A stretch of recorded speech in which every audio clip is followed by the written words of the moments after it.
সন্ত্রাসী কার্যকলাপ করে এবং নেশাপানি বিক্রি করে, এরকম অনেক আছে।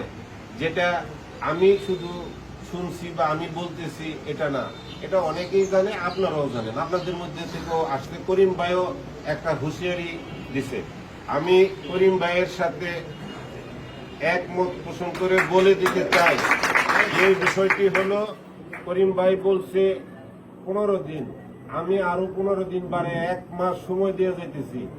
যারা এই কর্মের সাথে জড়িত আছেন এবং যারা তোমরা আছো তারা ভালো হয়ে যাও, এবং যারা আপনারা এই সকল লোকের গার্জেন আছেন, পিতামাতা আছেন, তারাও আপনারা এই অপরাধের থেকে দায় এড়াইতে পারবেন না। আপনার সন্তান যদি এই ধরনের কাজের সাথে উপকর্মের সাথে জড়িত থাকে, আপনি কেমন গার্জেন কেমন পিতা, আপনার সন্তান এরকম হবে কোনো, এটা আপনি দায় এড়াইতে পারেন না।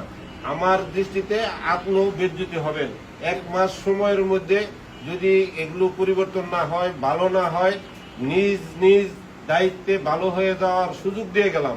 যদি এই সুযোগ গ্রহণ করেন ভালো, আর যদি না করেন আমি আমার লোকবল দিয়ে, আমার প্রশাসনিক লোকবল দিয়ে, সর্বোপরি করিম ভাই যেহেতু কথা বলছে, আমি করিম ভাইয়ের কাছ থেকে তালিকা নিয়ে আমি কাউকে ছাড় দিব না। আমি সোজা করে ভালো করে তারপরে